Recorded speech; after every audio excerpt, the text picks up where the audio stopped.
रेंडी wait करें, आ रहा है वो, पूछा आपने? एक सेकंड उनको बोलता हूँ। पूछ लीजिए। हाँ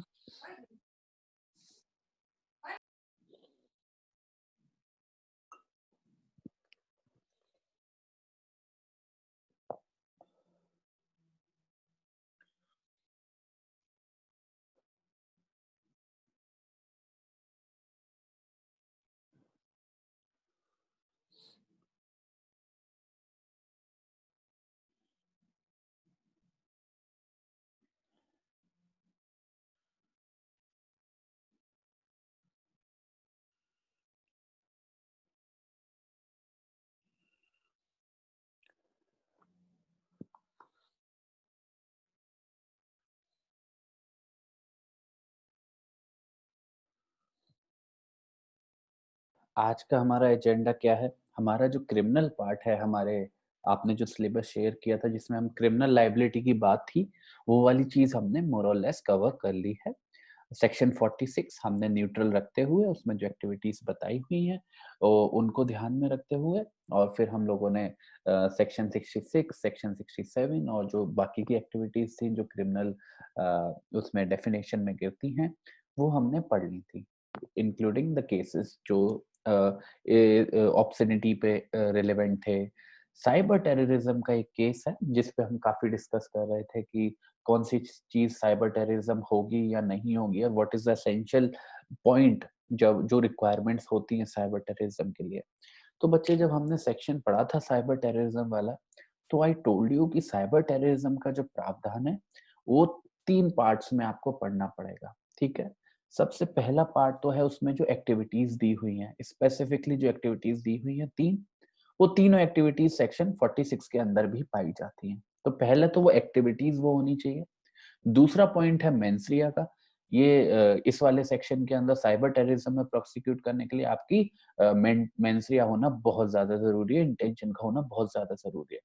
और जो थर्ड पॉइंट था, that was about consequences. Consequences में डेथ, इंजरी और बाकी की जो चीजें थी। तो 3 पार्ट में एक्टिविटीज, मेंसरिया प्लस कॉन्सिक्वेंसेस, तब जाके साइबर टेररिज्म की डेफिनेशन में चीजें कॉन्स्टिट्यूट हो रही थी। अब जो एक केस है जो इसके ऊपर दिया हुआ है, जो हमको हेल्प करेगा साइबर टेररिज्म को समझने के लिए, उस केस का नाम है Rakesh versus central bureau of investigation. बहुत ही पॉपुलर केस है, आप लोग इस केस के बारे में अवेयर भी होंगे। रिसेंटली इसके ऊपर एक मूवी भी बनाई गई थी, आई गेस मूवी का नाम शायद बाटला हाउस ही था, ठीक है? तो वो movie was about this only, उसी को मतलब आईटी एक्ट के रिगार्डिंग नहीं थी, बट जो फैक्ट्स थे, जो चीजें हुई थी, उन्हीं को कवर करता है। मैं थोड़ा सा ब्रीफली आपको फैक्ट्स बता देता हूँ, बैकग्राउंड बता देता हूँ कि किस बैकग्राउंड में ये केस बच्चों अराइज हो रहा है। इसमें क्या हुआ कि टेररिस्ट एक्टिविटीज इंडिया में हो रही थी। 2008 के टाइम पे, 9 के टाइम पे, 7 के टाइम पे बहुत ज्यादा एक्टिविटीज नोटिस की जा रही थी जयपुर में और यूपी के कुछ एरियाज में, और फाइनली दिल्ली में सीरियल बॉम्ब ब्लास्ट हुए थे गफार मार्केट के एरिया में, करोल बाग, कीर्ति नगर, और ऐसे मतलब ये सारी चीजें हो रही थी। और जो ये तो चलो टेररिस्ट एक्टिविटीज हो गई, उसमें आपके जो टेररिस्ट के जो रिलेवेंट लॉज हैं वो लगाए गए, उनको प्रोसिक्यूट किया, that is not our concern. हमारा कंसर्न ये है कि यहाँ पे आईटी एक्ट, जो हमारा न्यूली कॉन्स्टिट्यूटेड हमारा आईटी एक्ट था उस टाइम पे, ये कैसे पिक्चर में आया और इसलिए किस पॉइंट्स पे आईटी एक्ट को अट्रैक्ट किया इस केस के अंदर। तो इस केस में बच्चे क्या हुआ कि जब ये एक्टिविटीज हो रही थी तो फर्स्ट पॉइंट वाज, जैसे जयपुर में जब बॉम्ब ब्लास्ट हुए तो इंडियन मुजाहिदीन जिससे ये लोग बिलोंग करते थे, people who are doing all these activities, वो लोग इसकी जिम्मेदारी लेते थे कि हाँ हम लोगों ने किए, इंडियन मुजाहिदीन कर रही है। और उसका वे क्या होता था, दे यूज्ड टू ईमेल, ठीक है, ईमेल करते थे वो मीडिया हाउसेस को, प्रिंट मीडिया हाउसेस को, डिजिटल मीडिया हाउसेस को और अदर सोशल नेटवर्क को कि हाँ हमने बॉम्ब ब्लास्ट किए हैं, या फिर ये बॉम्ब ब्लास्ट जो हुआ है या होगा हम करेंगे। अब जब उन लोग उन ईमेल्स की हमने ट्रैकिंग की, इन्वेस्टिगेटिव एजेंसीज ने, सेंट्रल ब्यूरो ऑफ इन्वेस्टिगेशन ने जब करी, तो पता चला कि जो जयपुर वाला हमारा जो बॉम्ब ब्लास्ट था, उसका जो क्या नाम है जिम्मेदारी ली गई थी, वो गाजियाबाद के किसी आईपी एड्रेस से ली गई थी, किसी वाईफाई कनेक्शन से और उसके डिवाइस वगैरह से ली गई थी।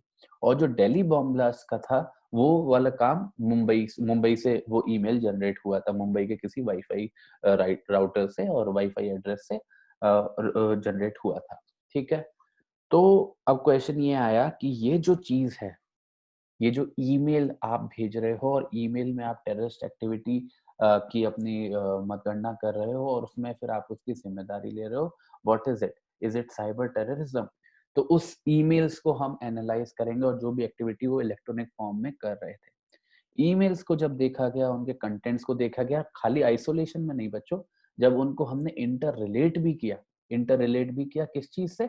जो एक्टिविटीज हुई थी, जो चीजें हुई थी, जो एक्चुअल में बॉम्ब ब्लास्ट हुए थे, जब दोनों को हमने साथ में लेके एनालाइज किया, तो नो डाउट वो जो चीजें थी, ईमेल जो करे जा रहे थे, उनमें पर क्लियर इंटेंशन भी ये था कि सोवरेनिटी, यूनिटी, इंटेग्रिटी को हर्ट किया जाए। एक्टिविटीज जो 3 मेंशन है, उनमें से ही थी, एक्टिविटी भी तीनों मेंशन थी, क्योंकि क्या था कि वो क्या कर रहे थे, जब एक टेररिस्ट की गवाही हुई, उसने बताया कि what they used to do, वो उन्होंने एक डिवाइस खरीद रखा था, नॉर्मल डिवाइस होता है जो डिटेक्ट करता है ओपन वाईफाई कनेक्शंस को, अब तो सारे ही फोन्स में आता है।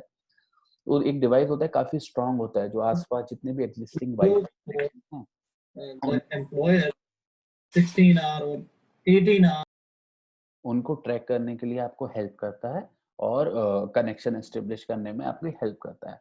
तो वो गाड़ी में लेके उस डिवाइस को घूमते थे, लैपटॉप ऑन करके, ईमेल टाइप करके, सब कुछ करके अपने उस डिवाइस को लेके घूमते थे।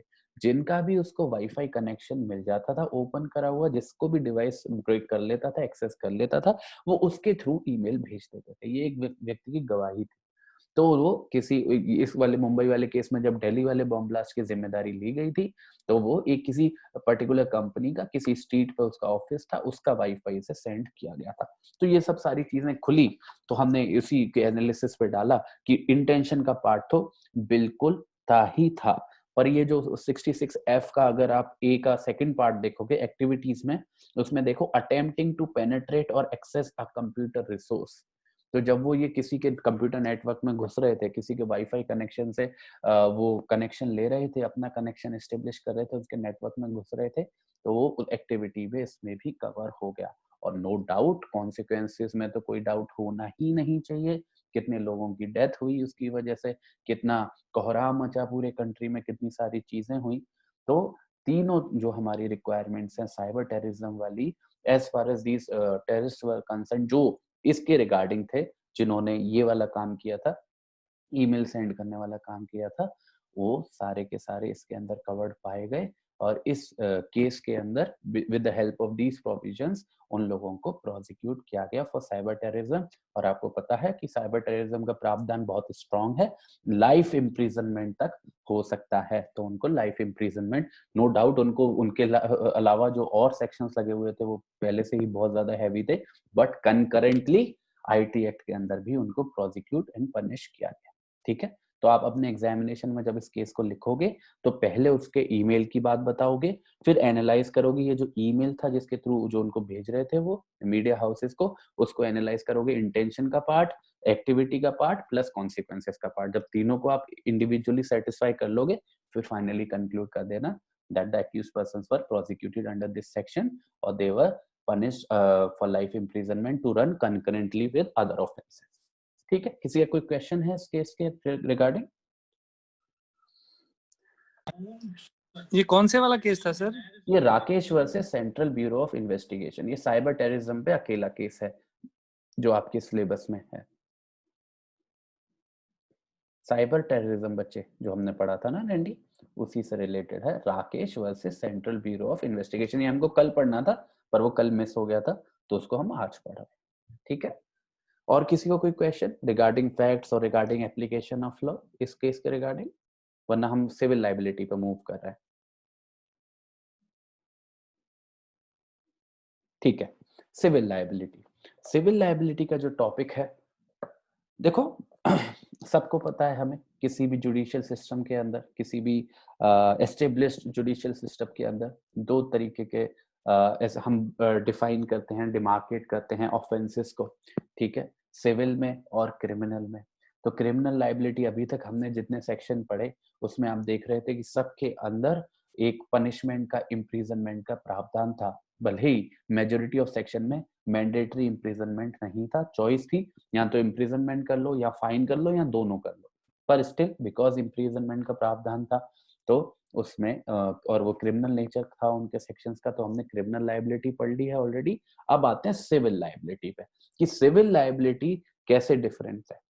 अब देखो हमने जो हमने जब क्रिमिनल लायबिलिटी पढ़ी थी आपको याद होगा सेक्शन 46 से ही शुरुआत की थी, क्योंकि section 46 is in itself not a complete section, पूरा वो अपने आप में पूरा प्रोविजन नहीं है, वो बस कुछ एक्टिविटीज बताता है कि क्या क्या चीजें आप करोगे तो आईटी एक्ट के अंदर आप कवर होगे। अगर आप सेक्शन 46 को, जो हमारा ये सेक्शन 46 है, इसको आप सेक्शन 66 के साथ में पढ़ोगे तो हो जाएगी क्रिमिनल लायबिलिटी, और जो सेक्शन हम आज पढ़ने जा रहे हैं उनके साथ पढ़ोगे तो हो जाएगी सिविल लायबिलिटी। तो जो हमारा सेक्शन 46 है बच्चे, दैट इज मोर और less neutral, it only tells about the activities जो हिट होती हैं आईटी एक्ट के अंदर। ये बात आप सॉरी 46 नहीं 43, मैं बार बार कर रहा हूँ गलती, 43, जो 43 है it is a neutral section. अगर इसको आप 66 के साथ रीड आउट करते हो तो क्रिमिनल लायबिलिटी की बात होती है, और अगर इसको जो आज सेक्शन हम पढ़ेंगे उनके साथ रीड आउट करते हो तो सिविल लायबिलिटी होती है, ठीक है। तो सेक्शन 43 थोड़ा सा पढ़ लेते हैं, मैं आपको ऑलरेडी पढ़ा चुका हूँ। एक्टिविटीज एक बार से आपको थोड़ा सा बता देता हूँ कि क्या क्या एक्टिविटीज हैं जो कवर्ड हैं आईटी एक्ट के अंदर। Section 43, if any person without permission, मैंने आपको बताया था कि सेक्शन 43 के अंदर कवर होने के लिए इट इज इंटेंशन का पार्ट तो नहीं आएगा, व्हाट इज नेसेसरी की जो सारी चीजें हैं विदाउट कंसेंट होनी चाहिए, विदाउट परमिशन होनी चाहिए, ठीक है। अगर कोई व्यक्ति बिना परमिशन के, किसकी, जो मालिक है या फिर जिसके कंट्रोल में है ये सारी चीजें, अगर क्या क्या चीजें करता है तो वो कवर्ड होगा। क्या क्या चीजें, अगर कोई किसी के कंप्यूटर डिवाइस में, कंप्यूटर नेटवर्क को एक्सेस करता है, या फिर कुछ डाउनलोड करता है, कॉपी करता है, एक्सट्रैक्ट करता है किसी भी प्रकार का डेटा, या फिर वायरस डालता है या कोई और कंटेमिनेंट डालता है, या फिर डैमेज करता है किसी तरीके से, ठीक है। डैमेज मैं आपको बता चुका हूँ, फिजिकल डैमेज की बात नहीं कर रहे हैं हम लोग यहाँ पे, उसके कंप्यूटर की फंक्शनैलिटी की बात हो रही है। डिसरप्ट करता है, ठीक है, उसके फंक्शनिंग को ऊपर नीचे करता है जिसकी वजह से अच्छे से वो काम नहीं कर पा रहा है। डिनाई करता है, मतलब जो जिसको पास राइट है उसको एक्सेस करने का उसको डिनाई करता है, ठीक है, या फिर किसी और को हेल्प करता है ये सारी चीजें करने के लिए, ठीक है। और अगर किसी और के अकाउंट पे चार्ज करके खुद सर्विसेज के फायदे लेता है, बट इलेक्ट्रॉनिक मींस यूज होने चाहिए इसके लिए, या फिर डिस्ट्रॉय कर देता है, डिलीट कर देता है कोई इंफॉर्मेशन जो वाइटल है उस चीज के लिए, या फिर चुराता है, छुपाता है, डिस्ट्रॉय करता है, या फिर किसी और चीज से करता है। पर ये जो लास्ट वाला प्रोविजन है जे वाला, it deals with computer resource, ठीक है। तो ये सारी एक्टिविटीज सेक्शन 43 के अंदर कवर्ड है, विच इज मोर और less anything which you do with a particular device, किसी और की, without the permission of that person, ठीक है। तो ये तो हमारा सेक्शन 43 है। अब आते हैं 43A पे। अब यहाँ से हमारा जो एसेंशियल टॉपिक है सिविल लाइबिलिटी वाला वो शुरू होता है, तो बहुत ध्यान से सुनिएगा। सेक्शन 43A बच्चों, compensation for failure to protect data. Data की मैंने आपको डेफिनेशन बताई थी, data is a representation, data is a representation of information, knowledge, concept and so and so and so. What is important is it is a representation of all these things, ठीक है। अगर आप fail हो जाते हो data को protect करने में तो आपकी क्रिमिनल लाइबिलिटी नहीं बनती, आपकी सिविल लाइबिलिटी बनती है अंडर सेक्शन 43A। चलो पढ़ते हैं। वेयर अ बॉडी कॉर्पोरेट, ठीक है, possessing, dealing, possessing, dealing, handling any sensitive personal data। बहुत इंपॉर्टेंट ये आज के समय पे इश्यू हो चुका है कि पर्सनल डेटा को कंपनी, जो ये मल्टीनेशनल कॉर्पोरेशन है जो इतनी इजीली डेटा मांग लेती हैं आपसे, अगर उनकी सर्विसेज आप अवेल करना चाहते हो, उन डेटा को वो उनके पास क्या क्या जिम्मेदारी है प्रोटेक्ट करने की। अगर कोई भी बॉडी कॉर्पोरेट जिसके पास डेटा है, जो डेटा को प्रोसेस करती है या डेटा में डील करती है या फिर हैंडल करती है, एनी सेंसिटिव पर्सनल डेटा, इसको पूरे को अंडरलाइन कर लो और इसको एग्जैक्टली आप एग्जाम में लिखना। वो जो डेटा है वो पर्सनल भी होना चाहिए और वो जो डेटा है सेंसिटिव भी होना चाहिए, दोनों अलग चीजें हैं बच्चों, ठीक है। वो खाली पर्सनल डेटा होना भी सफिशिएंट नहीं है, खाली सेंसिटिव डेटा होना भी सफिशिएंट नहीं है। वो ऐसा पर्सनल डेटा हो जो सेंसिटिव है, मतलब किसी और को पता नहीं चलना चाहिए उस डेटा को यूज करके उस व्यक्ति का जिसका डेटा है वो उसको किसी तरीके का नुकसान किया जा सकता है। सेंसिटिव पर्सनल डेटा और इंफॉर्मेशन देखो डेटा में इंफॉर्मेशन वैसे कवर हो जाती है, तो अगर आप अलग से इंफॉर्मेशन नहीं भी लिखोगे चलेगा, ठीक है। इन अ कंप्यूटर रिसोर्स, ठीक है, क्योंकि आईटी एक्ट है, कंप्यूटर रिसोर्स या कंप्यूटर नेटवर्क, इन तीनों में से एक चीज तो आएगी ही आएगी, ठीक है। Computer resource which it owns, ठीक है, किसकी कॉर्पोरेट की खाली उन्हीं जिम्मेदारी है, उन्हीं चीजों के ऊपर उसी कंप्यूटर रिसोर्स के रिगार्डिंग जिम्मेदारी है जिसकी वो मालिक है, जिसको वो कंट्रोल करती हैं, जिसको वो मैनेज करती है। अब किसी और के कंप्यूटर रिसोर्स की तो उसकी जिम्मेदारी नहीं होगी, खाली उसकी जिसके ऊपर उसका कंट्रोल है, ठीक है। In a computer resource which it owns, controls or operates is negligent, ये बहुत इंपॉर्टेंट है और मैं बोलूंगा ये बहुत ज्यादा ना रेस्ट्रिक्ट कर देता है इस सेक्शन को, कि नेग्लिजेंसी को प्रूव करना बड़ा इंपॉर्टेंट है। अगर नेग्लिजेंसी कोई नहीं है, किसी ने नेग्लिजेंस नहीं किया और तो भी पर्सनल डेटा चोरी हो गया जो सेंसिटिव है, तो कोई लायबिलिटी नहीं। नेग्लिजेंस का होना बहुत जरूरी है।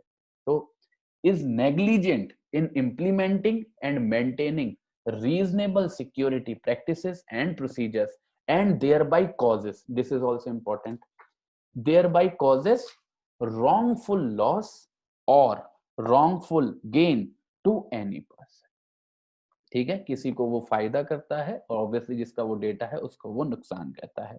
Such body corporate shall be liable to pay damages by way of compensation, by way of compensation to the person so affected. मतलब ये जो बॉडी कॉर्पोरेट है अगर उसके खिलाफ ये सारी चीजें एस्टेब्लिश हो जाती हैं, वो कंपेंसेशन देगी। किसको कंपेंसेशन देगी? जिस भी व्यक्ति का अफेक्ट हुआ है, जिस भी व्यक्ति का नुकसान हुआ है। अब क्या क्या चीजें हैं मैं आपको बता रहा हूं, अगर आपके पास नोटबुक है आप नोट करते जाइएगा, ठीक है। Section 43A applies only to body corporate, first point, ठीक है। ये सारी चीज आप अपने एग्जाम में नोट करना। It applies only to body corporates, मतलब कंपनीज, फर्म्स एंड ऑल, ठीक है। दूसरा, जो it protects only that data which is sensitive and personal, not or personal, sensitive and personal both, ठीक है। This data must come out of a computer resource, third point. Fourth point, this computer resource must be such which is in the control or within the power of that body corporate. Four. Fifth, that body corporate is negligent in protecting that data. Simple language use karo. Fifth, negligency.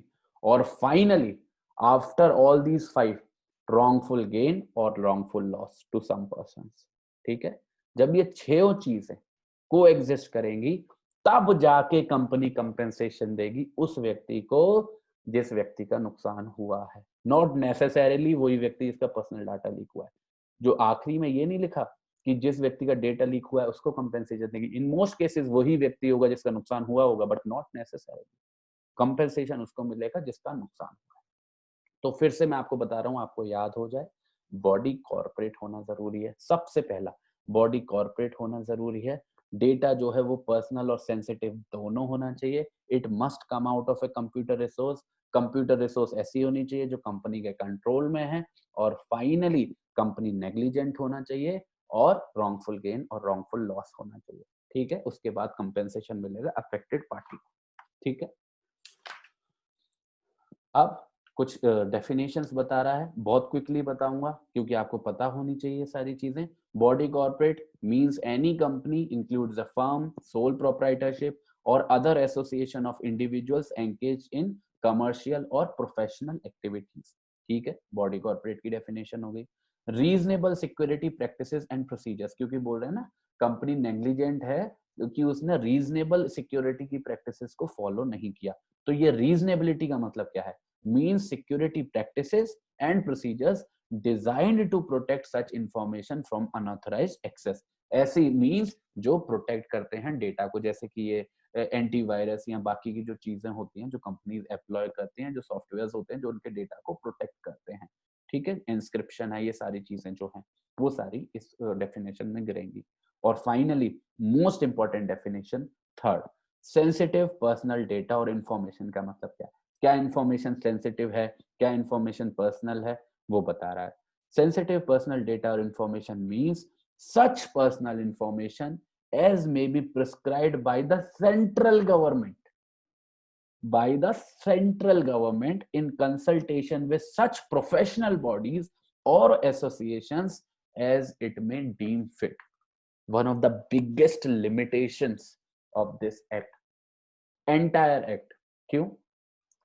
आपका personal data क्या होगा, what will fall within the purview of your personal data, which is also sensitive इस section के अंदर, तो it will be determined by the central government, not you or not any independent organization. See, problem क्यों होती है, central government सबसे ज्यादा data poses करती है अपने सिटीजन्स का, सबसे ज्यादा, ठीक है, सबसे ज्यादा डेटा के साथ डील करती है, स्पेशली आफ्टर आधार और ये जो ड्राइव्स चलती रहती हैं, ठीक है। तो उसके अंदर जब हम राइट टू प्रिवेसी पर लड़ते हैं आर्टिकल 21 में, it is one of the biggest, one of the most prominent respondent, जिसकी ये जिम्मेदारी है उस डेटा को प्रोटेक्ट करना। A person who is a respondent हमारे प्राइवेसी के राइट में हैज बीन मेड द जज to decide what is my personal data, ठीक है। तो सेंट्रल गवर्नमेंट अपने रूल्स के अकॉर्डिंग, नोटिफिकेशन के अकॉर्डिंग, अगर वो चाहे तो किसी प्रोफेशनल बॉडी को कंसल्ट करे, नहीं चाहेगी तो नहीं करेगी, बट फाइनल से इज ऑफ सेंट्रल गवर्नमेंट, वो बताएगी क्या डेटा पर्सनल है, क्या डेटा पर्सनल एंड सेंसिटिव है। आपको ये बात अपने एग्जामिनेशन में लिखनी है। It is not dependent on the person जिसका डेटा लीक हुआ है, वो नहीं, ना कोर्ट बताएगा, कौन बताएगी, सेंट्रल गवर्नमेंट, ठीक है। यह हो गया आपका सेक्शन 43A, ठीक है। अब नेक्स्ट जो आपका सेक्शन है that is section 46। Section 46 talks about adjudication, कि हमने इतनी सारी बातें पढ़ ली कि कंपेंसेशन मिलेगा, ये होगा, वो होगा, ये सारा प्रोसेस होगा कैसे, एडजुडिकेशन कैसे होगा चीजों का, वो हमको सेक्शन 46 बताता है। Power to adjudicate, subsection 1। कोई भी क्वेश्चन पूछना चाहते हो आप पूछ सकते हो बीच में। अरुण, आपने माइक ओपन कर रखा है? सर अब आ रही है आवाज? अब आ रही है। सर दो चीजें मुझे पूछनी थी। हाँ, पहला तो ये कि causes wrongful loss and wrongful gain, अब ये जरूरी है कि मॉनेटरी फॉर्म में ही हो? किसी की रिस्पेक्ट भी अपने आप में एक लॉस है, राइट? तो ये जरूरी तो नहीं है ना कि मॉनेटरी फॉर्म में ही हो रॉन्गफुल गेन और रॉन्गफुल लॉस? देखो क्या है, as far as this statute is concern, जो ये सेक्शन लिखा हुआ है, अगर आप मेरे से लिटरली पूछ रहे हो कि मॉनेटरी होगा, गेन होगा, लॉस होगा, तो कवर्ड है कि नहीं, आई विल से नहीं, क्योंकि सेक्शन में ऐसा कहीं नहीं लिखा कि मॉनेटरी होना चाहिए, लॉस या गेन। पर मेरे को ये दिमाग में कैसा आता है, जब आप बॉडी कॉर्पोरेट की डेफिनेशन पढ़ते हो, अगर आप फर्स्ट पॉइंट देखो और उसके लास्ट वर्ड्स पढ़ो, individuals engaged in commercial और प्रोफेशनल एक्टिविटीज। मैं ये नहीं कह रहा ये बाउंड कर देता है, but what is the consequence of this, कि इस बॉडी कॉर्पोरेट जो इसके अंदर पनिशेबल हैं लोग, उसमें खाली आप उन लोगों को कवर कर रहे हो जो कि बिजनेस और कमर्शियल एक्टिविटीज में इंडल्ज होते हैं। तो what will be the consequence of this, जो मीन्स होंगे और या जो एम्स होंगे लोगों के, जो डेटा की साथ बदमाशी करने की कोशिश करेंगे, in most of the cases वो होगा कमर्शियल मोटिव, ठीक है। तो इस तरीके से हम इस चीज को, इम्प्लीकेशन को ला सकते हैं, बट नॉट नेसेसरी, सेक्शन में कहीं नहीं लिखा हो जी। Exactly sir. सेकंड क्वेश्चन ये है सर, जैसे जो थर्ड पॉइंट बता रहे हैं, सेंसिटिव पर्सनल डेटा और information means the personal information as may be prescribed by the central government in consultation with such professional etcetera. जब हम कोई जैसे ऐप डाउनलोड करते हैं, तो हमें ये पहली चीज, अगर जैसे मैंने कुछ ऐप देखता हूँ तो उसमें ये एक तरह का कंडीशन वो अप्लाई कर देते हैं कि आप जो भी डेटा रखेंगे वो सिक्योर रहेगा। तो हाउएवर इसको ये डिफाइन करेगा कि सेंट्रल गवर्नमेंट की ये सेंसिटिव है या नहीं, पर क्या मैं उस पे ब्रीच ऑफ कॉन्ट्रैक्ट का भी केस नहीं कर सकता अगर वो ऐसा करता है तो? ब्रीच ऑफ कॉन्ट्रैक्ट कर सकते हो, बट ये वाला सेक्शन नहीं लगेगा। ये वाला सेक्शन तभी लगेगा अगर वो सेंसिटिव पर्सनल डेटा की इंफॉर्मेशन की डेफिनेशन में आ रहा है। एग्जैक्टली। और तीसरी चीज सर मैं पूछना चाहता हूँ, अभी रिसेंटली मैं पढ़ रहा था तो यूएस आर्मी जो है कुछ ऐसे माउंटेन्स के एप्स हैं, जैसे फॉर एग्जांपल मुझे उस ऐप का नाम एग्जैक्टली याद नहीं है, पर वो नमाज का टाइम बताता है। तो उसके करीब करीब 15 करोड़ सब्सक्राइबर हैं अक्रॉस ग्लोब। और यूएस गवर्नमेंट क्या कर रही है कि उनके पास जो कुछ लोग होंगे जिनका वो इंफॉर्मेशन लेना चाहते हैं, तो वो कहाँ कहाँ गए, क्या क्या किया, वो उस ऐप से खरीद रहे हैं। और एक बड़ी मैगजीन ने इस चीज का आर्टिकल बना के दिया भी है, और इस पे अब केस भी प्रेजेंट हो गया है। In those cases for example अगर मैं इसकी बात करूं, बॉडी कॉर्पोरेट पर्टिकुलरली, तो क्या मैं इसमें आर्मी को भी इंक्लूड कर लूंगा? देखो, इसके इसके चीज के ऊपर एक चीज है जो मैं बोलना चाहूंगा। देखो, आर्मी अगर किसी मतलब नॉर्मली अगर मैं एकदम से आपको आंसर दूं, आई विल से नहीं, नहीं है ये कमर्शियल एक्टिविटी में इंडल्ज नहीं करती, तो बॉडी एज पर अगर हम इंडिया के एक्ट से अगर उसको इंटरप्रेट करें, नहीं करेगी। पर अगर मैं लॉयर होता और अगर मैं आर्मी के खिलाफ वॉर कर रहा होता या फिर फाइट कर रहा होता कोर्ट ऑफ लॉ में, तो मैं एक पॉइंट जरूर बोलता कि जब भी हम जज करते हैं कि कोई भी एंटिटी कमर्शियल और इसमें एक्टिविटी में इन्वॉल्व है या नहीं, उसमें हमको सारी चीजें देखनी होती हैं। उसमें एक एक्टिविटी ये है कि आर्मी चाहे वो किसी भी कंट्री की हो, वो इन इटसेल्फ प्रोक्योरमेंट में इंडल्ज करती है, वो आर्सनल्स वगैरह खरीदती है और सेल ऑफ भी करती है अमेरिकन आर्मी। तो ठीक है, तो वो एक है। बट उधर से रिबटल तुरंत आ जाएगा कि वो जो हमारा ये डीलिंग है, कमर्शियल डीलिंग्स है जो आर्मी करती है, it is not the main function or the prominent function of that institution. Prominent function defence है। तो उस तरीके से वो मुझे कर सकते थे रिबट। तो it is subject to subject to interpretation की होगी नहीं होगी। Sir, individual engaged in commercial or professional activities, right. Professional activities भी आ रही हैं। नहीं, प्रोफेशनल दैट प्रोफेशनल एक्टिविटीज जब इस टर्म को हम देखते हैं, जब आप कॉन्स्टिट्यूशन का पढ़ोगे आर्टिकल 19 और उसमें राइट टू वर्क वाला पॉइंट पढ़ोगे, उसमें भी जब ये टर्म जो प्रोफेशन यूज है ना, it has to be for the purpose of some gain. You are gaining something, you are earning something, you are making something in money or in kind, but it has to be something for gain. ठीक है, तो profession की जो word है profession, इसकी ये बहुत necessary requirement है। जैसे I am a professional doctor or a professional professor, I must be gaining something, तभी मैं प्रोफेशन कहलाऊंगा। अब आर्मी ऑफिसर का अब वो पर्टिकुलर किसी एम्प्लॉय को तो हम कर नहीं रहे। आर्मी एज एन इंस्टीट्यूशन, एक तो प्रोफेशन में डेफिनेशन में लाना बड़ा मुश्किल हो जाएगा। किसी इंडिविजुअल को करते तो समझ में भी आता, पर अगर उस पूरे उसको करोगे तो मुझे नहीं लगता कि बहुत ज्यादा मतलब हम लोग परेशान कर पाएंगे। Right sir. ठीक है, तो ये है। ठीक है, बॉडी कॉर्पोरेट का कॉन्सेप्ट बहुत इंपॉर्टेंट सेक्शन है और मैंने आपको पार्ट्स में तोड़ के समझा दिया, और ऐसे ही आप एग्जाम में लिखोगे बहुत अच्छा लगेगा देखने में। ठीक है, अब आते हैं सेक्शन 46 पे, which talks about power to adjudicate. सुनिएगा। For the purpose of adjudicating under this chapter whether any person has committed a contravention of any of the provisions of this act or of any rule, regulation, direction, or order made thereunder which renders him liable to pay penalty or compensation, the central government shall, subject to the provisions of subsection 3, appoint any officer. यहां से requirement शुरू हो रही है। इसमें मुझे लगता है जो 10 नंबर का क्वेश्चन ऐसे इस टाइप का आ सकता है। ठीक है, appoint any officer not below the rank of a director to the government of India or an equivalent officer of a state government to be an adjudicating officer for holding an inquiry in the manner prescribed by the central government. ठीक है, तो कौन व्यक्ति adjudicating officer बनता है? इन सारी ये compensation किसको मिलेगी, कितनी मिलेगी, कैसे मिलेगी, ये सारी चीजों को डिसाइड करने के लिए, सारे इश्यूज को एडजुडिकेट करने के लिए वो सेंट्रल गवर्नमेंट अपॉइंट करती है।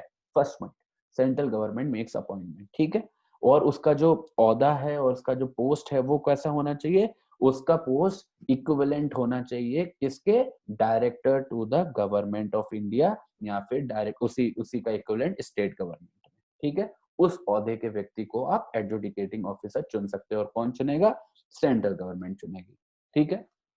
अब 1A, the adjudicating officer appointed under subsection 1 shall exercise jurisdiction to adjudicate matters in which the claim for injury or damage does not exceed ₹5 crore। तो पेकुनरी जो जुरिस्डिक्शन है इस एडजुडिकेटिंग ऑफिसर का, वो जाता है मैक्सिमम लिमिट 5 करोड़ तक। अगर 5 करोड़ से ज्यादा का कंपेंसेशन इन्वॉल्व है या ऐसी चीजें इन्वॉल्व है तो वो उसके पर्व्यू से बाहर हो जाएगा, ठीक है।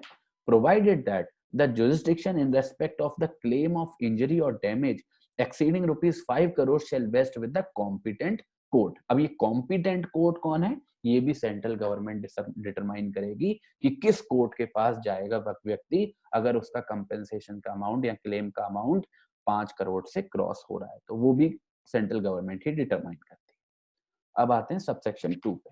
The adjudicating officer shall, after giving the person referred to in subsection 1 a reasonable opportunity for making representation in the matter, and if on such inquiry he is satisfied that the person has committed the contravention, he may impose, ye underline kar lena aap, he may impose such penalty or award such compensation as he thinks fit in accordance with the provisions of that section। तो एक बार सबसे पहली चीज, adjudicating officer कभी भी अपना decision नहीं देगा, चीजों को डिटरमाइन नहीं करेगा जब तक वो उस व्यक्ति को जिसके खिलाफ क्लेम है उसको बोलने का मौका ना दे, उसको अपना डिफेंस रखने का मौका ना दे। तो नेचुरल जस्टिस का प्रिंसिपल है, ऑर्डी अल्ट्रम पार्टम आपको फॉलो करना पड़ेगा। एक बार आपने उनको राइट दे दिया, फिर उसके बाद एडजुडिकेटिंग ऑफिसर का फ्री हैंड है with in the lines of law कि वो कितना अमाउंट उन्हें लगता है ठीक है कंपेंसेट करने के लिए, ठीक है। अब आते हैं सबसेक्शन 3 पे।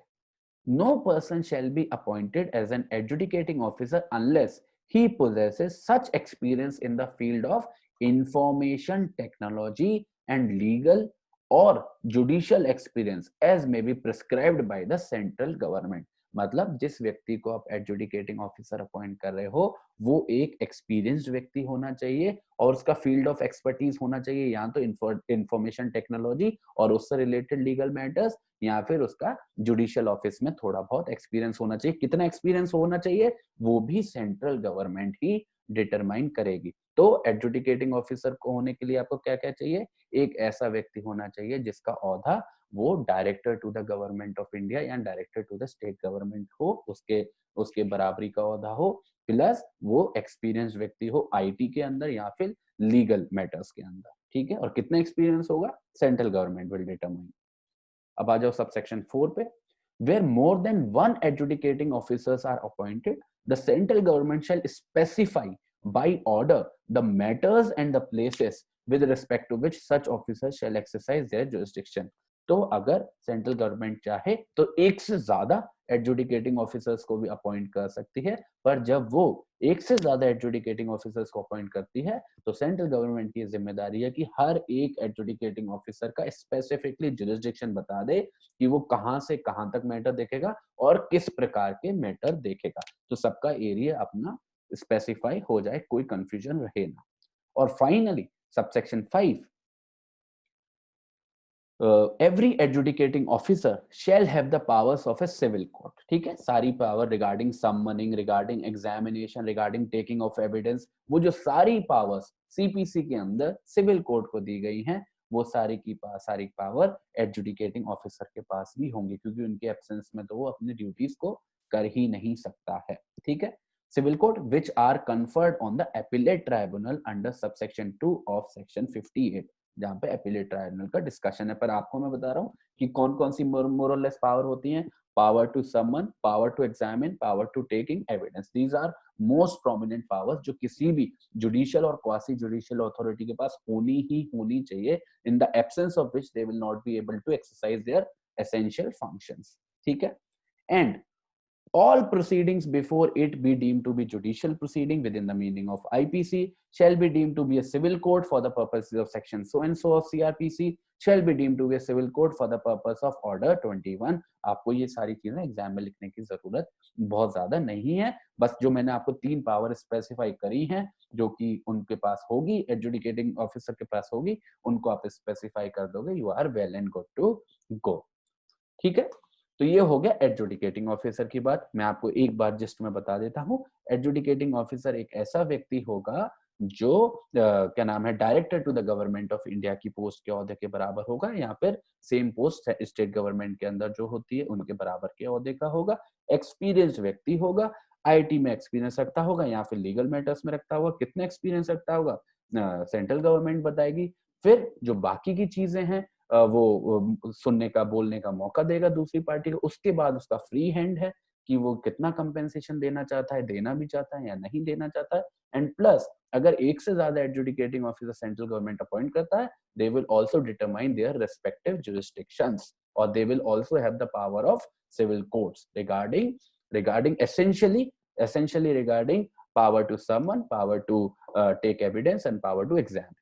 ठीक है, हाँ रैंडी आपने अनलॉक किया था अपना माइक, बोलो बेटा। सर ये 3 पावर्स बताई थी। First was power to summon, second was power to examine, examination की power. Okay, third one is decision. नहीं, power to summon, power to examination, power to take evidence. Okay, understood, thank you. ठीक है, ये आपका हो गया section 46। अब आ जाओ सेक्शन 57 पे।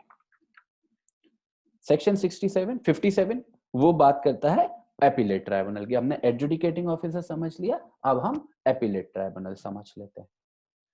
Appellate tribunal section 57 subsection 1, save as provided in subsection 2, any person aggrieved by an order made by controller or an adjudicating officer under this act may prefer an appeal to the appellate tribunal having jurisdiction in the matter।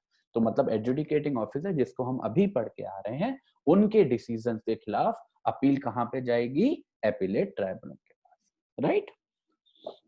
अब आते हैं subsection 2 पे। No appeal shall lie to the appellate tribunal from an order made by an adjudicating officer with the consent of the parties। अगर दोनों में जो parties थी adjudicating officer के सामने, वो पार्टीज ने खुद से आपस में सेटलमेंट किया है, they have reached a particular agreement उनके बीच में, और उसके बेसिस पे, उनके कंसेंट के बेसिस पे जितनी भी जो भी डिसीजन आया, जितना भी कंपेंसेशन डिटरमाइन हुआ, अगर डिसीजन आया तो उस केस में कोई अपील का प्रावधान नहीं होगा। फॉर ऑब्वियस रीजन कि ये आप लोगों ने खुद ही डिसाइड किया था, एडजुडिकेटिंग ऑफिसर्स ने उसको एडजुडिकेट नहीं किया था, आपके एग्रीमेंट के बेसिस पे उसने उस मैटर को डिसाइड किया था। ऑब्वियसली तो आपके पास राइट टू अपील नहीं होगा, क्योंकि राइट टू अपील होगा तो आप अपने एग्रीमेंट से पीछे हट रहे हो, सेटलमेंट से पीछे हट रहे हो। यही होता है सीपीसी के भी अंदर सेक्शन 89, वहां पे भी ये बात क्लियरली लिखी हुई है। ठीक है, subsection 3, every appeal under subsection 1 shall be filed within a period of 45 days। so very limited time, खाली 45 दिन है आपके पास अपील फाइल करने के लिए। from the date on which a copy of the order made by the controller or the adjudicating officer is received by the person aggrieved, and it shall be in such form and be accompanied by such fee as may be prescribed। ठीक है, तो आपको limitation period क्या है appeal file करने के लिए, क्योंकि ये स्पेशल स्टैट्यूट है, लिमिटेशन एक्ट तो नहीं लग रहा है, इसमें स्पेसिफिकली लगा दिया है कि अगर आपको एपीलेट ट्राइब्यूनल के पास जाना है, यू हैव 45 डेज। और 45 डेज ये एडजुडिकेशन वाले डेट से नहीं स्टार्ट होंगे, जब वो आपको फिजिकल फॉर्म में उसका जो ऑर्डर है वो मिल जाएगा, उसकी सर्टिफाइड कॉपी मिल जाएगी, उस डे से आपकी ये 45 डेज की काउंटिंग शुरू हो जाएगी, जिसके बीच में ही आपको अपील फाइल करनी है। ठीक है, provided that the appellate tribunal may entertain an appeal after the expiry of the said period of 45 days if it is satisfied that there was, yahan se underline kar lo, there was sufficient cause। there has to be a cause and that cause has to be sufficient for not filing it within that period। मतलब ये जो 45 days वाला है, ये कोई पत्थर की लकीर नहीं है। अगर ट्राइब्यूनल चाहे तो 45 दिन के बाद भी अपील को एडमिट कर सकता है। पर जो पार्टी है, जो जिसने डिले की है, जो लेट हुई है, उसको बताना पड़ेगा कि क्या वजह रही थी। वजह होनी चाहिए, कॉज होनी चाहिए, और वो वजह सफिशिएंट होनी चाहिए। वो जस्टिफाई करे कि हाँ डिले हो गया, उसके बियॉन्ड कंट्रोल था, कि वो उसके कंट्रोल में नहीं था और डिले हो गया, तो माफ कर दो, तभी आपको अलाउ करेंगे। अब आ जाओ सबसेक्शन 4 पे।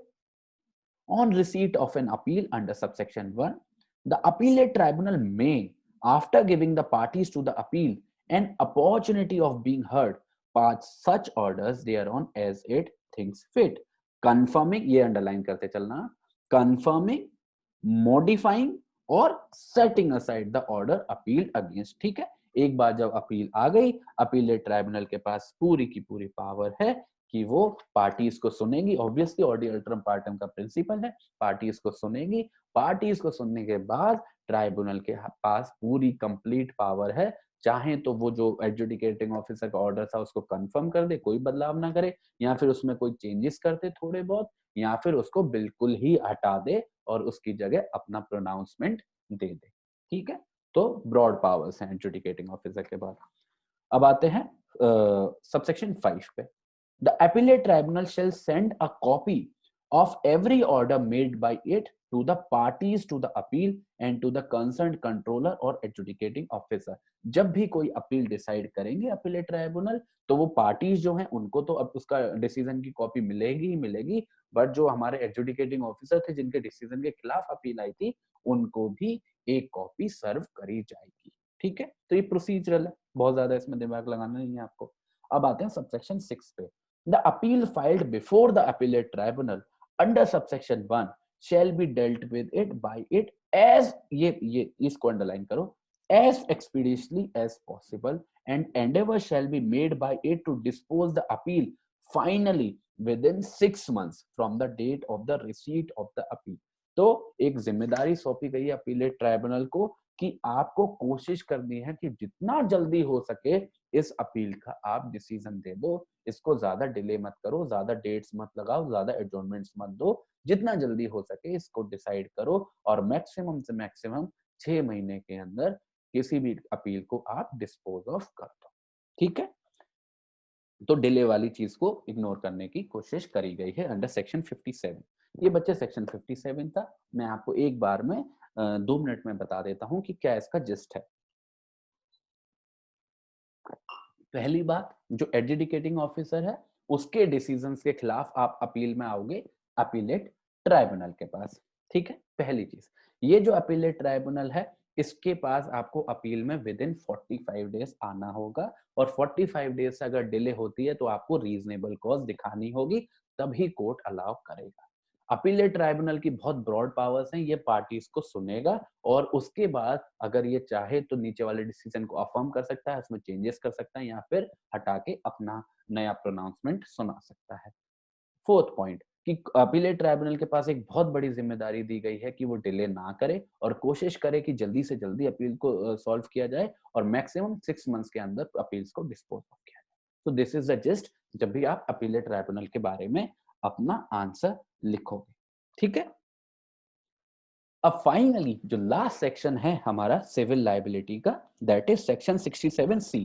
67A और B मैं आपको पढ़ा चुका हूं, जो ऑब्ससिनिटी के बारे में था, हमने कल बहुत अच्छा उस पर डिस्कशन किया था। अब फाइनली हम आ रहे हैं सेक्शन 67C पे।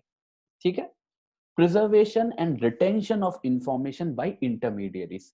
देखिए जो मेरे को आपने वो बना के देखा, जो दिया है जो लिस्ट, उसमें एक सेक्शन बच्चे मिसिंग था, वो रिगार्डिंग लायबिलिटी ऑफ इंटरमीडिएरीज। पर मैंने आपका सिलेबस जब देखा उसमें ये चीज मेंशन्ड है कि लायबिलिटी ऑफ इंटरमीडिएरीज आपका सिलेबस का पार्ट है, तो उसके लिए सेक्शन 79 है, तो वो भी मैं आपको पढ़ाऊंगा। ठीक है, तो पहले 67C पढ़ लेते हैं। सेक्शन 67C बोलता है, intermediary shall preserve and retain such information as may be specified for such duration and in such manner and format as the central government may prescribe। intermediary मतलब क्या होता है?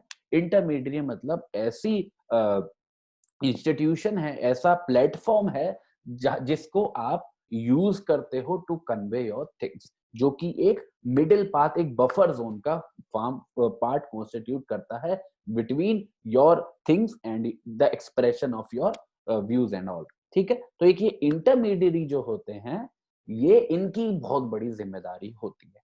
ठीक है, अब क्या जिम्मेदारी है, एक ये बहुत बड़ी जिम्मेदारी है कि अगर ये जो इंटरमीडियरी हैं इनको अगर कुछ ऑर्डर आया है या फिर जो रूल्स बताए गए हैं सेंट्रल गवर्नमेंट के द्वारा कि कोई भी इंफॉर्मेशन है, कोई भी चीज है जिसको आपको प्रिजर्व करना है और रिटेन करना है, कितने समय तक उस पर्टिकुलर इंफॉर्मेशन को आप रिटेन करे रहोगे, प्रिजर्व करे रहोगे, डिलीट नहीं करोगे, वो इनको सेंट्रल गवर्नमेंट के हिसाब से चलना पड़ेगा। अगर वो ये इसमें बदमाशी करेंगे, वायलेट करेंगे, अगर इंटरमीडियरीज, उनको सजा हो सकती है। सजा क्या है? Subsection 2, any intermediary who intentionally or knowingly, तो मेंसरिया का होना जरूरी है ये बदमाशी करने के लिए। अब मानो कि सेंट्रल गवर्नमेंट ने बोला था कि आपको पर्टिकुलर इन्फॉर्मेशन रिटेन करनी है पर वो गलती से डिलीट हो गई या डिवाइस खराब हो गया, तो मेंसरिया नहीं है, तो सजा नहीं होगी। बट अगर आपने इंटेंशनली और नोइंगली उनकी डायरेक्शन नहीं मानी है सेंट्रल गवर्नमेंट की, the provision of subsection 1 shall be punished with imprisonment for a term which may extend to 3 years and shall also be liable to fine। तो 3 साल तक की सजा हो सकती है। अभी इंटरमीडिएट्स जो होते हैं in most cases they our body corporates, तो कौन जेल जाएगा? जो भी उनके एक्टिव डायरेक्टर्स होते हैं, जिनके बिहाफ पे जो कंपनी के माइंड्स होते हैं, उनके जो उनके डायरेक्शंस के उन पे चल रहा होता है, तो उन लोगों को सजा हो सकती है 3 साल तक की और फाइन भी लग सकता है। पर यहाँ पे जो आपको बात नोटिस करने की है पनिशमेंट के अंदर, और इसको दिमाग में रखना, for a term which may extend to 3 years and shall also be liable to fine, मतलब इम्प्रिजनमेंट भी होगा, और इम्प्रिजनमेंट हो ना हो पर फाइन जरूर हो। फाइन का प्रावधान जरूरी है, फाइन तो आप पे लगेगा ही लगेगा।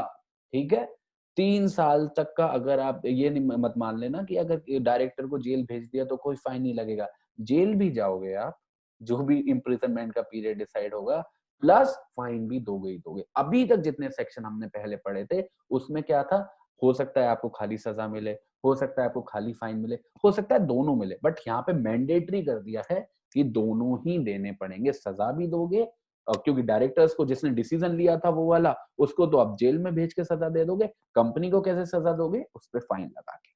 ठीक है, तो दिस इज सेक्शन 67C।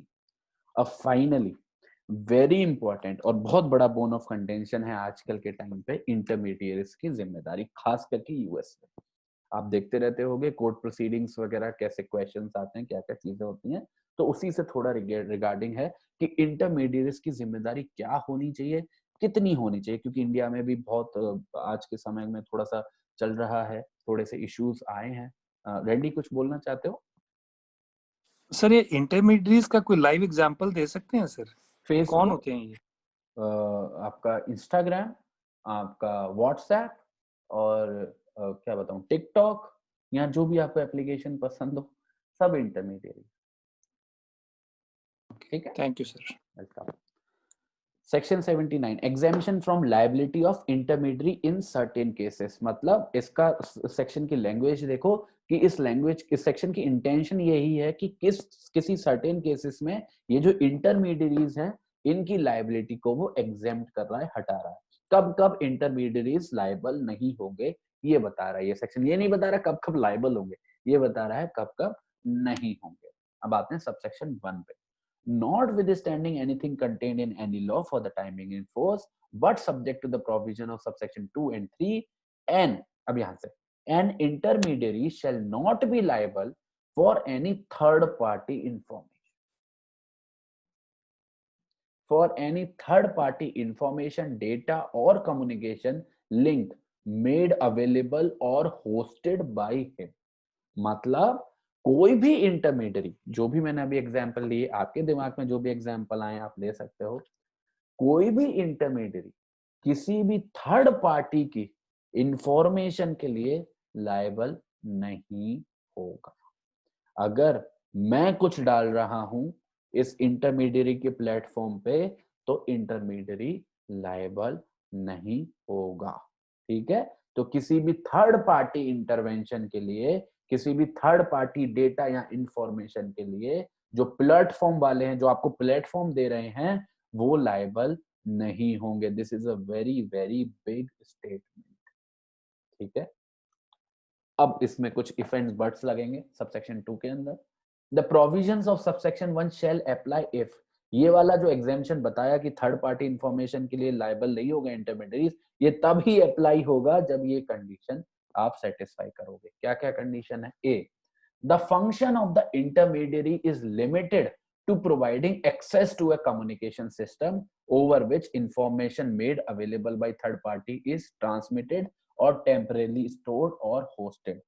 पहला कंडीशन, ये वाली एग्जेम्पशन पाने के लिए आपको ये दिखाना पड़ेगा कि जो इंटरमीडियरी है उसका रोल लिमिटेड है, वो खाली आपको एक प्लेटफॉर्म दे रहा है, ठीक है। It is just a platform, उसका कोई एक्टिव रोल नहीं है, वो आपसे कुछ नहीं बोल रहा कि आप ये बोलो या वो बोलो, या वो खुद से कुछ नहीं बोल रहा है, वो जस्ट एक प्लेटफॉर्म है। अब फेसबुक क्या है? It is just a platform. वो आप किसी भी चीज के लिए कर सकते हो, आप हेट स्पीच भी फैलाने के लिए कर सकते हो, अच्छी चीजों के लिए कर सकते हो। तो it is us who decide कि हमको क्या करना है उसके ऊपर। इसके लिए हम कुछ भी चूज करते हैं, इंटरमीडियरी की लायबिलिटी नहीं होगी। बस ये याद रखना है कि इंटरमीडियरी का रोल बस इतना सा लिमिटेड हो कि it is just providing a platform for you to do something, ठीक है।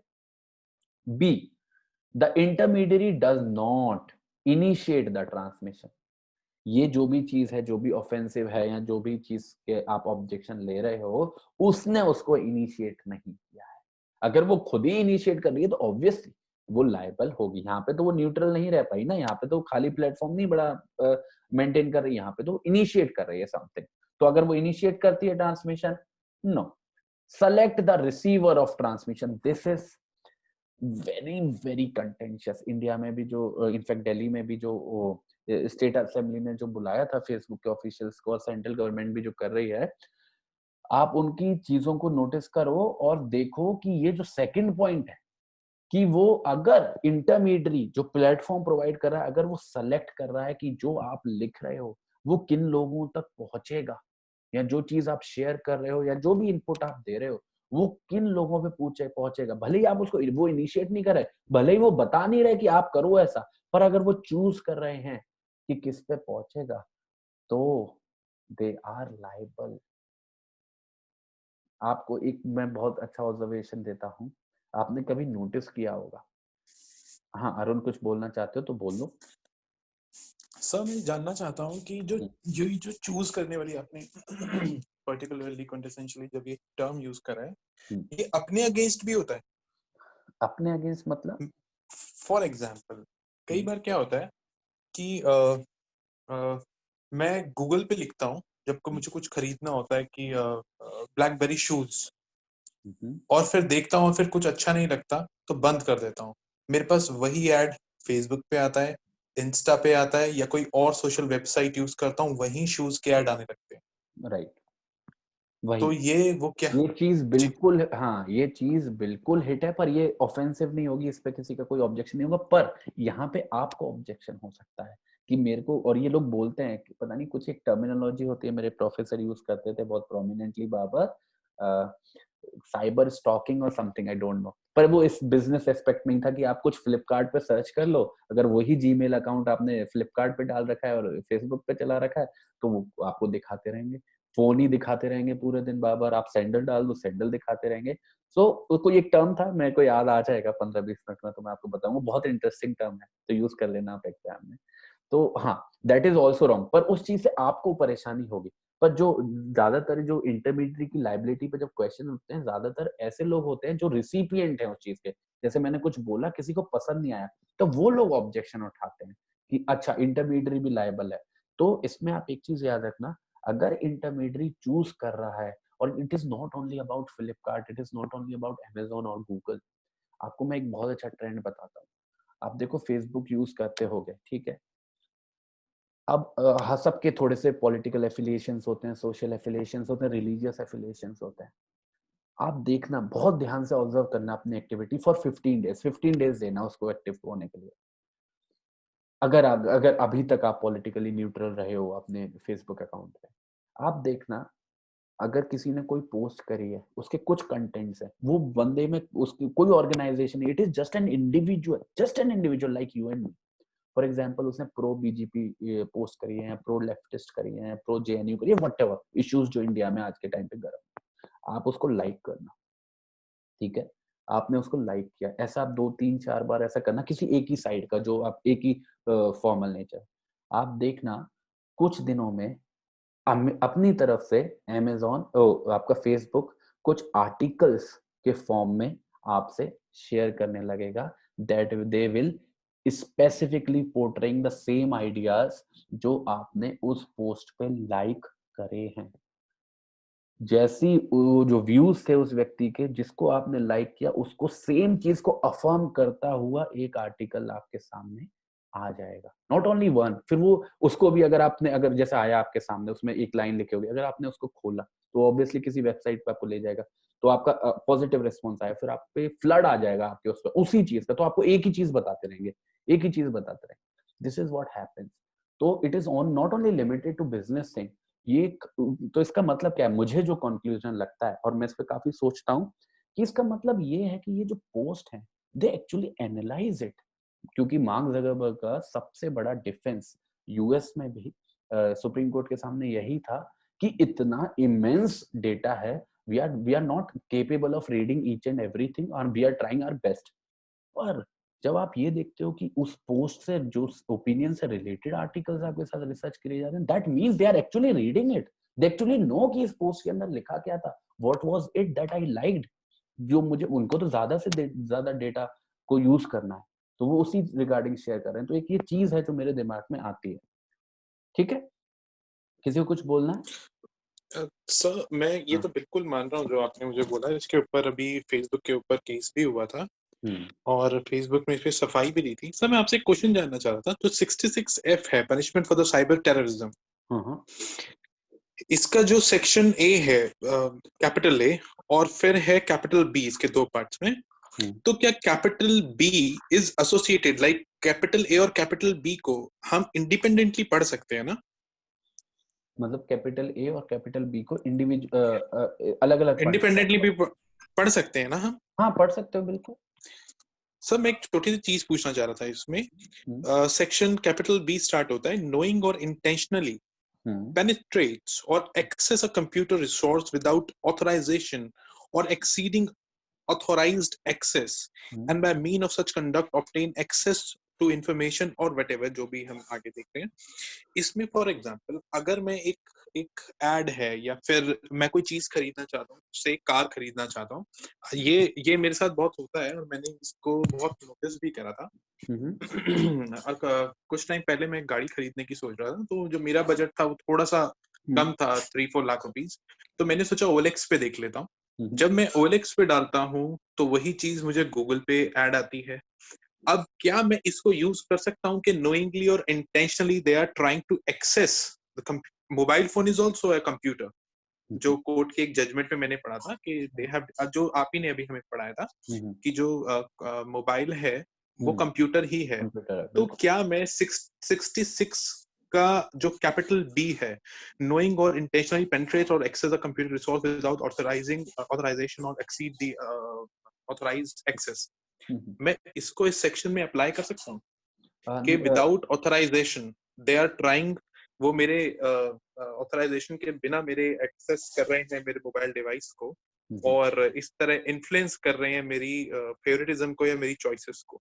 राइट। क्या सेक्शन भी एप्लीकेबल है वहां पर? हाँ, ये सेक्शन एप्लीकेबल नहीं होगा, सेक्शन 66F नहीं होगा।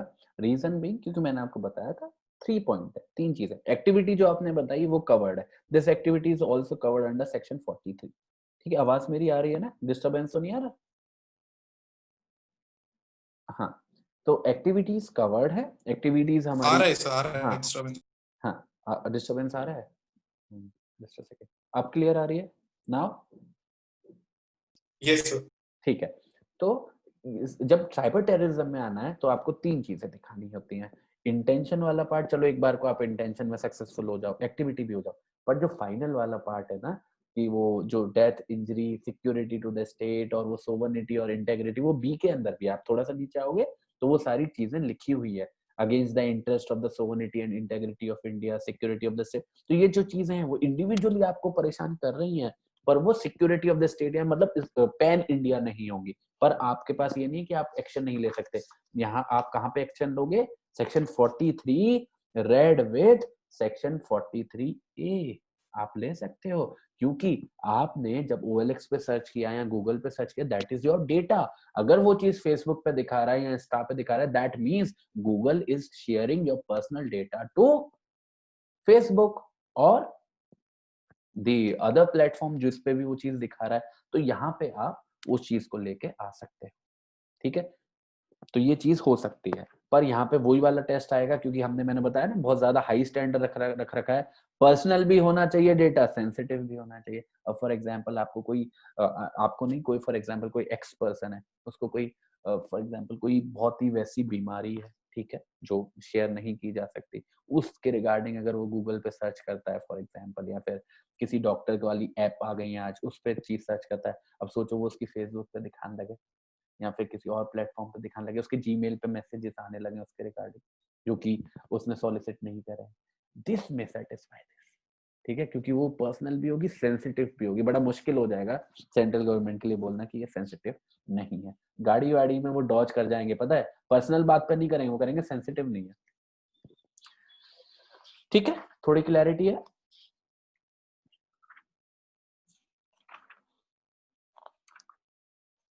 आवाज आ रही है मेरी क्लियर सबको? हेलो? हाँ जी भैया, हाँ। हाँ जी आ रही है, आवाज आ रही है ऑडिबल। ठीक है, ठीक है। तो बैक टू बी पॉइंट, जो हम इंटरमीडिएट की लाइबिलिटी पढ़ रहे थे, क्योंकि कम से कम इसको हम खत्म कर देते हैं आज। B point, the intermediate does not initiate the transmission, की वो इनिशिएशन ना करे, ऑब्वियस है। सेलेक्ट द रिसीवर, की मतलब जो लोगों के पास वो चीज पहुंचेगी, अगर उसको इंटरमीडिएट सेलेक्ट कर रहा है, और जो मैं मानता हूँ करता है भाई, ठीक है, उसको प्रूव कर पाओ ना कर पाओ, बट करता है। पर ये एग्जाम में मत लिख के आना, पर अगर वो इंटरमीडिएट सेलेक्ट कर रहा है अपने रिसीवर, तो भी वो प्रोटेक्ट नहीं है, जो सबसेक्शन 1 ने उसको प्रोटेक्शन दी है। थर्ड, सेलेक्ट और modify the information contained in the transmission, इसमें तो कोई डिस्कशन ही नहीं है। आपने कुछ लिखा, आपने कुछ इंफॉर्मेशन चेंज करी, अगर उसके साथ वो ऑल्टरेशन कर रहा है, उसको ऊपर नीचे कर रहा है, तो ऑब्वियसली इंटरमीडिएट इम्यून नहीं होगा। ठीक है, अब आ जाओ सी पॉइंट पे। The intermediary observes due diligence, due diligence को अंडरलाइन करो, आज तक कोई डिफाइन नहीं कर पाया इसको, पर कर लो underline. The intermediary observes due diligence while discharging his duties under this act and also observes such other guidelines as the central government may prescribe in this behalf। ठीक है, तो बहुत सिंपल है। आप जो पहला प्रिंसिपल क्या निकल के आता है, किसी भी थर्ड पार्टी इंफॉर्मेशन के लिए, थर्ड पार्टी डेटा के लिए या कम्युनिकेशन के लिए कोई भी इंटरमीडियरी लाइबल नहीं होगा। This is the principle. इसके लिए लिमिटेशंस क्या है? लिमिटेशंस ये है कि वो जो इंटरमीडियरी है वो खाली एक न्यूट्रल प्लेटफॉर्म की तरह काम कर रहा हो, वन नेसेसरी कंडीशन। सेकंड, जो वो इंटरमीडियरी है वो इनिशिएटर ना हो इस इंफॉर्मेशन का या जो भी है डेटा है, या फिर वो चूज ना कर रहा हो, कौन? रिसीवर्स ऑफ दैट इंफॉर्मेशन और दैट डेटा, या फिर वो उस डेटा या इंफॉर्मेशन को मॉडिफाई ना कर रहा हो। और फाइनली अगर वो इन सब में से कुछ भी नहीं कर रहा, वो साथ के साथ ड्यू डिलिजेंस मतलब सतर्कता बरखे। अगर वो नेग्लिजेंट है, अगर वो देख ही नहीं रहा कि उसके प्लेटफॉर्म पे क्या हो रहा है, इसी के अंडर ये सारी एक्शंस लिए जाते हैं। एक्शन से कुछ नहीं लिए जाते, पर उनको बुलाया जाता है एटलीस्ट कोर्ट में कि आपने ड्यू डिलिजेंस रखी या नहीं रखी। तो ड्यू डिलिजेंस उन्हें रखनी पड़ेगी, अपनी तरफ से बेस्ट कोशिश करनी पड़ेगी। अगर नहीं कर पाए तो फिर क्या करें? यही वो उनका जस्टिफिकेशन होता है, huge data, we can't process each and every post. तो फिर खोला ही क्यों आपने? If it is beyond your capacity, why do you allow more accounts to be open if it is beyond your capacity? Simple answer देना चाहिए जजेस को, बट दे डोंट। चलो ठीक है, तो सबसेक्शन 2 तक मैंने आपको समझा दिया।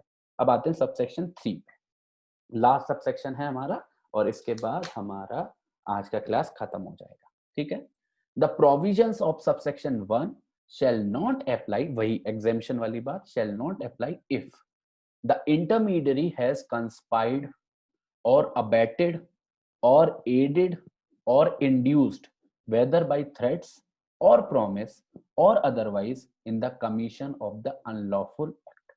अगर इंटरमीडियरी ने किसी कॉन्स्पिरेसी में एंटर किया है, या अबेट किया है, या किसी तरीके से मदद किया है, या इंड्यूस किया है ठीक है, किसी अनलॉफुल एक्ट को होने में। अब देखिए रिसेंटली एक एलिगेशन लगा था कि Facebook played a big role in जो दिल्ली में राइट्स हुए थे, नॉर्थ ईस्ट दिल्ली में जो राइट्स हुए थे। ये एलिगेशन है, इट इज नॉट एस्टेब्लिश, मुझे पक्का है कि कभी एस्टेब्लिश भी नहीं होगा, but this is an allegation.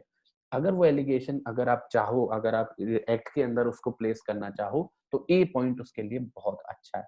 Facebook खुद से कुछ कमीशन नहीं कर रहा, फेसबुक खुद से कुछ इनिशिएट भी नहीं कर रहा, पर मानो अगर वो हेटफुल पोस्ट जो हैं, जो लोगों ने पोस्ट डाली हैं, जो मोटिवेटेड लोग होते हैं, उनको अगर प्रोपोगेट कर रहा है, चाहे वो किसी भी कम्युनिटी से आ रही हो, उनको अगर प्रोपोगेट कर रहा है, बहुत ज्यादा एम्पलीफाई कर रहा है, अलाउ कर रहा है फ्रीली लाखों करोड़ों लोगों तक पहुंचने में, तो obviously it is abetting, conspiring or inducing people to commit an unlawful act which was writing, murders were committed, robberies were committed, ठीक है, तो उसमें ये गिर सकता है।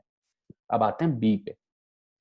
Upon receiving actual knowledge or on being notified by the appropriate government or its agency that any information, data or communication link residing in or connected to a computer resource controlled by the intermediary is being used to commit the unlawful act, the intermediary fails to expeditiously remove or disable, इसको underline कर लेना, expeditiously remove, जितना जल्दी हो सके तब करना है, or disable access to that material on that resource without vitiating the evidence in any manner, ठीक है।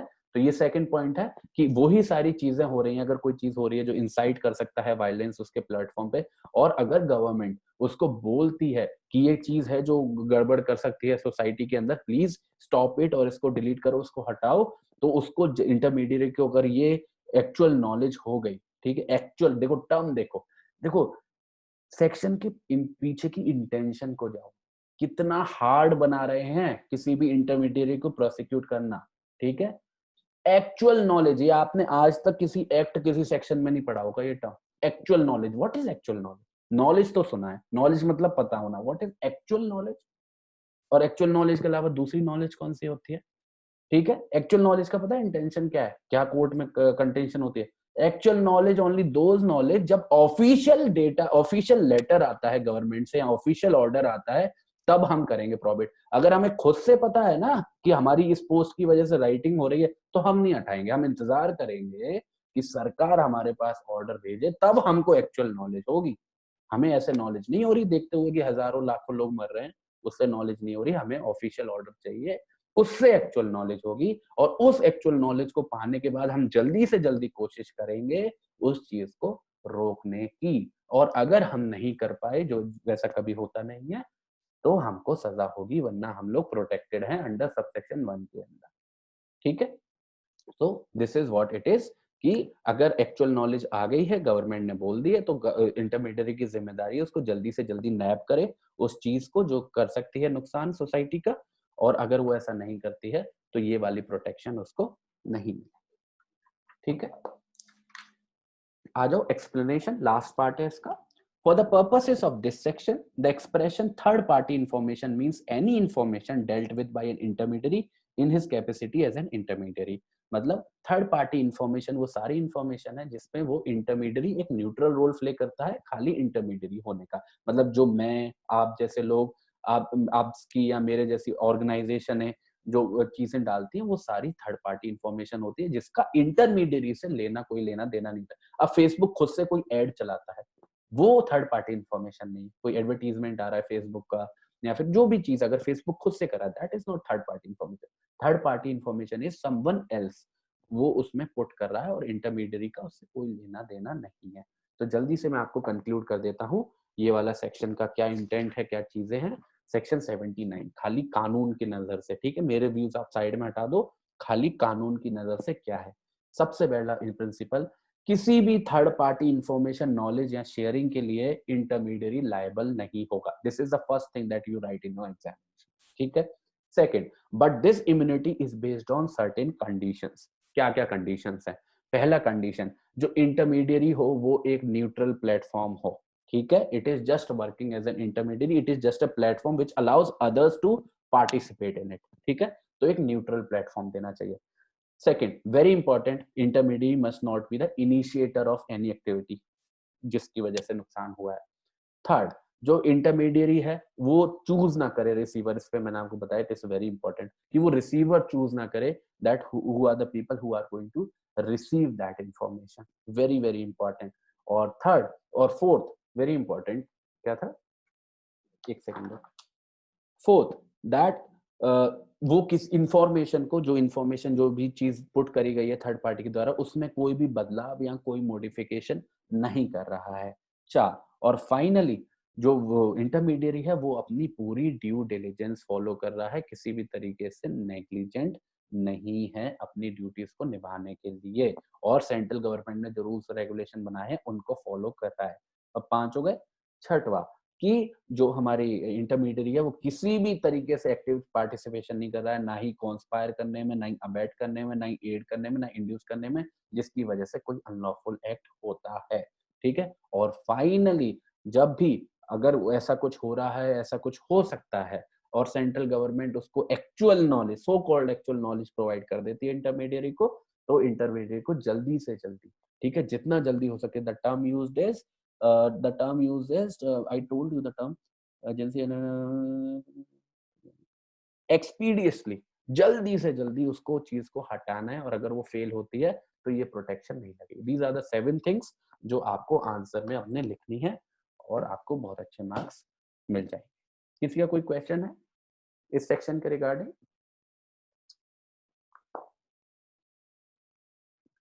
कुछ पूछना चाहते हो?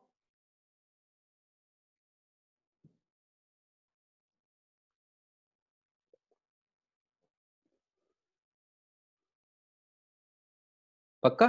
चलें फिर, कल मिलते हैं। रैंडी कुछ बोल रहे हो? I was saying, if in case, Hmm.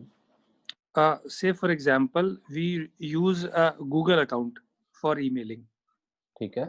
and we see one of the ad of say Bata, and in the Bata there is some slogan which is found to be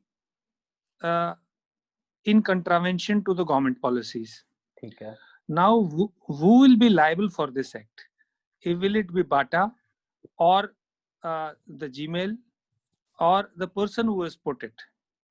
ठीक है। IT act के अंदर, information technology के अंदर, as far as आपका prosecution, अगर आप action लेना चाहते हो तो आप एक्शन लोगे जो प्लेटफॉर्म है उसके खिलाफ। क्यों है प्लेटफॉर्म के खिलाफ क्यों लोगे? बिकॉज ही या तो वो नेग्लिजेंट है कि वो ऐसी चीज अलाउ कर रहा है जो सोसाइटी में लोग पसंद नहीं करेंगे या उनके प्रिंसिपल्स के खिलाफ जाता है, तो वो उसने जो ड्यू डिलिजेंस वाला बताया था प्रोटेक्शन के लिए, उसको फॉलो नहीं किया। अब आगे अगर आप प्रूव कर पाओ उसका एक्टिव पार्टिसिपेशन था या उसका कोई इंटेंशन था कि वो सच में जानबूझ के करे, तो उसको भी एस्टेब्लिश कर सकते हो। But otherwise also due diligence के बेसिस पे आप घेर सकते हो इंटरमीडियरी को, फिर इंटरमीडियरी बाटा को घेरे।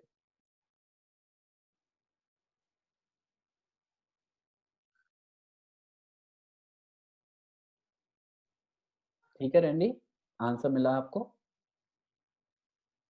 Yes, sir. You mean to say, the one who is providing, he says that I am providing free services. तो फिर So hence I am not liable. नहीं नहीं नहीं, पैसे का कोई लेना देना नहीं है बच्चे। इंटरमीडियरी की लायबिलिटी में देयर इज नथिंग रिटन कि you must be paying something उस चीज के लिए। अभी ये जूम है, जूम की सर्विस में फ्री ले रहा हूँ, मैंने नहीं खोला है अकाउंट, इन्होंने जो अकाउंट इनका होता है फ्री सर्विस है। आज इनके यहाँ ऑफर चल रहा था कि आप अनलिमिटेड टाइम के लिए क्लास चलाते रहते हो, तो हम एंजॉय कर रहे हैं, हमें लिंक टू की जरूरत ही नहीं पड़ी। बट अभी मेरे को जूम यहाँ पे कुछ दिखाने लगे, कुछ हिंदू मुस्लिम का या फिर कुछ भगवान के खिलाफ मेरे दिखाने लगे या फिर कुछ और दिखाने लगे, तो मैं क्या जूम को ले नहीं जाऊंगा? मैं तो लेके जाऊंगा, पैसे की कोई बात नहीं। Intermediary is intermediary. ठीक है। All right, sir.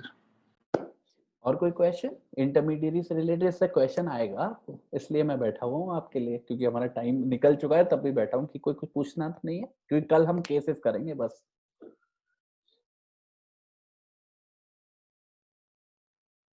चलो, आई होप आप सब लोगों को समझ आ गया। फिर हम लोग कल मिलते हैं, कल हम इम्पोर्टेंट जो केसेस हैं वो करेंगे। कुछ बोल रहे हो अरुण? कुछ बोल रहे हो रैंडी? ये सर, बट आपने हाँ। 79 में बताया कि थर्ड पार्टी इंफॉर्मेशन के लिए the intermediate is not liable. In one way you are saying that he is not liable, and second in another way that sir. ठीक है रेंडी, principle is intermediary is not liable third party information के लिए, ठीक है. पर अगर third party जो है, जो आप जैसे बाटा का एड मान लो, वैसे वो थर्ड पार्टी उसको मानना क्योंकि वो पैसे पे कर रहा होगा गूगल को, ठीक है, अपना एड दिखाने के लिए, चलो मान भी लेते हैं थर्ड पार्टी है. अगर वो एडवर्टीजमेंट दिखा रहा है और एडवर्टीजमेंट में कुछ बदमाशी है और वो दिख रही है आपको, तो क्या हो रहा है कि जो इंटरमीडियरी है उसने ड्यू डिलिजेंस फॉलो नहीं करी कि वो ऐसी चीज को अपने प्लेटफॉर्म पे अलाउ कर रहा है. उसकी जिम्मेदारी थी उसको चेक करने की, खास करके एडवर्टीजमेंट को. एक बार को मार्क ज़करबर्ग ये तो बोल सकते हैं कि मैं हर एक पोस्ट को नहीं देख सकता, पर जिससे आप पैसे कमा रहे हो, जिससे आप पैसे ले रहे हो, उसका एडवर्टीजमेंट तो देख लो वो क्या दिखा रहा है आपके प्लेटफॉर्म पे. तो ड्यू डिलिजेंस के फेलियर के बेसिस पे बहुत अच्छा आर्ग्यू कर देगा कोई भी लॉयर.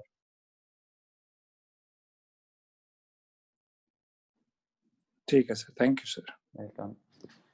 अरुण कुछ बोल रहे थे, धीरज कुछ पूछना है बच्चे?